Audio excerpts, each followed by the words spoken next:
just got one job. Aloha Hawaii, 'cause it's breakfast with Bob. Thank you, Pancho Man. Welcome, everybody. Day one, Breakfast with Bob. We're here at beautiful Huggo's on the Rocks. My name is Bob Babbitt. Brought to you by Master Spas, SFuels, right time. HOKA, Fly Human Fly, Deboer Wetsuits, Quintana, and of course our Challenge Athletes Foundation. Our next guest, Mr. Gregory Barnaby. I think it's the first time you're racing in here in Hawaii.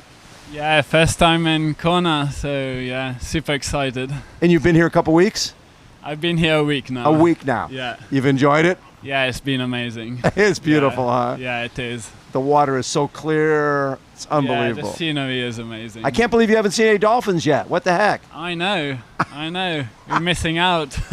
So Well- it's interesting when I'm looking through times, and the race that you had at Frankfurt, when you swim 46 minutes and ride 4:03 and go through 38, and 7:30, 3:44, all of that wins pretty much any race out there. What the heck? That was I know, what a yeah, field. It was an amazing field. Really challenging race and super fast racing from everyone. Yes. And obviously probably it was that time I would have got a win in a lot of other races. But pretty much any race. I mean, I'm super happy with my performance and it was an amazing race, and I was happy with the result, really. So, and the other thing you've done, you were 10th at T100 at London.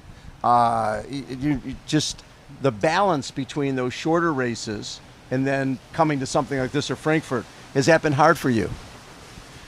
Not too much. I enjoy both the racings, both Yes. the shorter course and the Ironman distance. Yep. So I feel I managed pretty well doing both. Right. Like preparing mostly for Ironman and then pitting in some specific faster stuff. Yes. Helps me a lot for either two of the races. So growing up in Italy, was your first sport? Was it running, swimming? No, I actually started with triathlon when I was... You started triathlon? Yeah, I did. I mean, I used to do everything from when I was really little.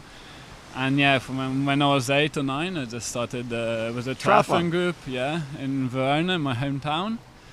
And That's so cool that you started so young. And as somebody who started so young, was the first thought to be an Olympic triathlete?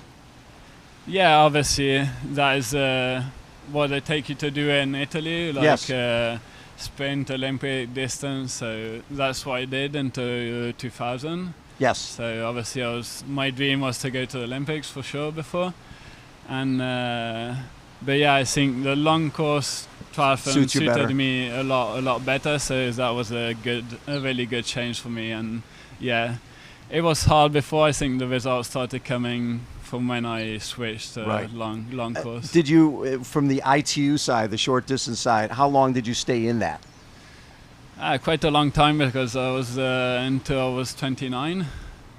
So yeah, but I was training well, doing all the right things, I think, but the results weren't coming, so it was pretty difficult. It's frustrating, right? Because it is. What I like about this racing, it's really you against you. Yeah. Nobody, when you're doing draft legal, if you come out of the water and you're a little too far back, you're not a factor. You just can never bridge. That's true. Yeah. So in this, it's more pure. It's to me, it's just something. It's you against yourself, and you against the course. Yeah. And so what was the race you had where you realized, okay, I could be good here. I could be a professional? I mean, straight away when I started long course. Right away. I enjoyed it straight away. I mean, I knew the longer stuff was right for me. Yes. And the first year went well straight away. So, yeah, I knew it could have been the right path for me. When I was looking at Ironman Israel, right? Patrick Lange. That was my first Ironman, yeah. Well, that was your first one? Yeah. And you get third. And I was looking at the splits there, and I was like, again, 49 minutes, 4:16, 2:35. Yeah. That was your first Ironman. You ran at 2:35. Oh, my God. But then Patrick Lange ran, what, 2:30? Yeah, 2:30 in that race. It was amazing. I tried to go off with him that race and then paid off. At the end I struggled quite a bit, but yeah. I remember talking to Patrick about that race, and he says Gregory just would not go away. Yeah. He just was. What is this guy doing? What is this guy doing? And again, like you said, it's your first pro race. He probably had no idea who you were. Yeah. So you come away from that end of the season race. It's like December. You must come off of that going, okay, this is my distance. Yeah, for sure. And so that's 2022. Yeah, my second Ironman was Nice last year. And Nice last year you got eighth. I was eighth. So eighth in the World Championships. Yeah, that was an amazing race. I mean, such a hard and really nice course. You like that course? Yeah, I really like that course. Yeah, we chatted last year before that race. Yeah. I remember that. That was the first time we got to meet. Yeah. And again, 47:51, 4:44 on a brutal bike course. 2:44, 8:21.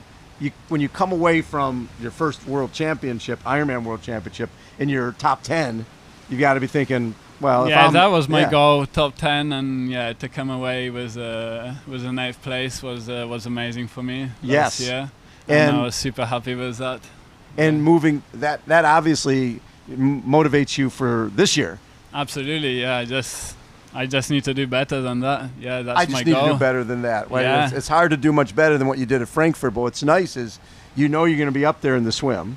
Yeah. And look at you're cycling so well, like low 4 hours, and then you're running sub 240, which is sort of what it's going to take now, right? If somebody running over 240 is probably not winning this race. Yeah, I think sub 240. I mean, you need to count the heat here as a factor, but I think. Yeah, to win a race here, sub 240 for sure. How have you changed as an athlete over this last couple of years? Just because you've had, like, you go from Israel to from Israel. Now we're talking Frankfurt, and in between you had Nice. Those three phenomenal races against really deep fields with great competition.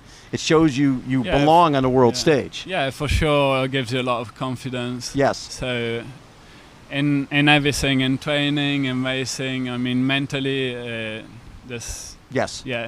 makes you get even better every time getting those results. So, I mean, just train really hard. Right. And when you go into this race, because you've got, Patrick Lange's won here twice, Sam Laidlaw is, defending champion from Nice. Magnus Dietlif has run Raw 3 years in a row. Christian and Gustav. I mean, the field is deep. Plus, there's a lot of guys that people don't know that much about who are all swimming sub 50 and all riding low fours and all running in the 230s. Do you worry about the other guys, or you just focus on, I know what I need to do, and I'm just going to focus on my race? Yeah, I know the field is so deep and there's so much talent, so many good people.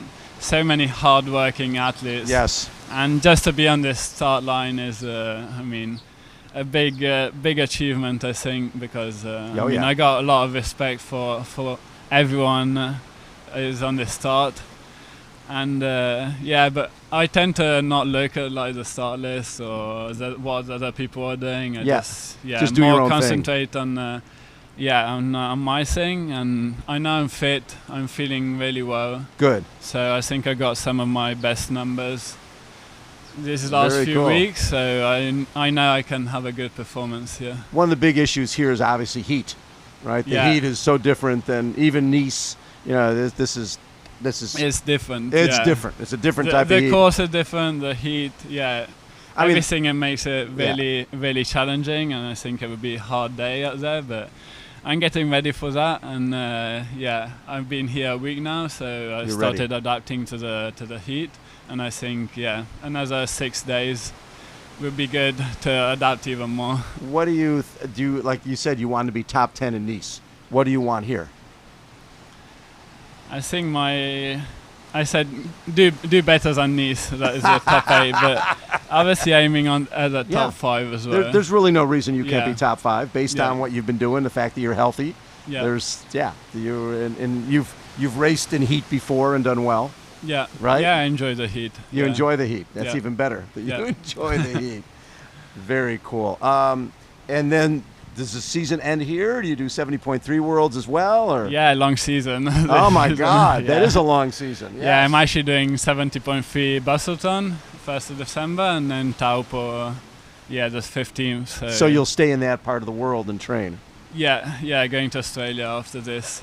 Right from here. Yeah, we're going to right Australia. From here. Yeah. Get ready for Busselton, then Busselton into New Zealand. Yeah.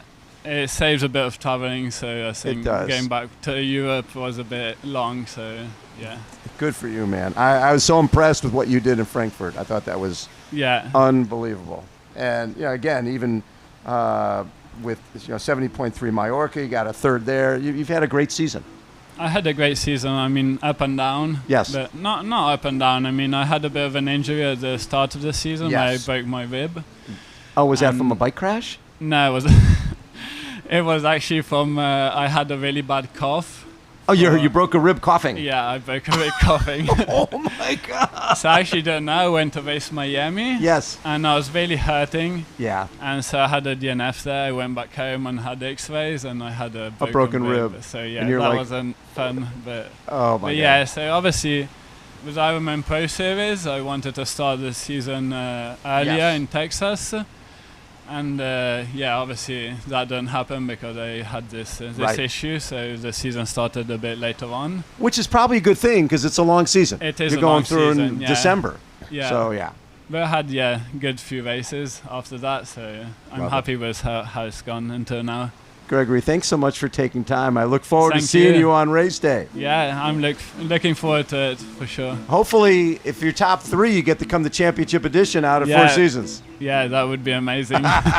Gregory Barnaby has been our guest, everybody. A little round of applause for Gregory. Poncho Man. Good morning, Hawaii. We just got one job. Aloha, Hawaii. 'Cause it's breakfast with Bob. Poncho Man.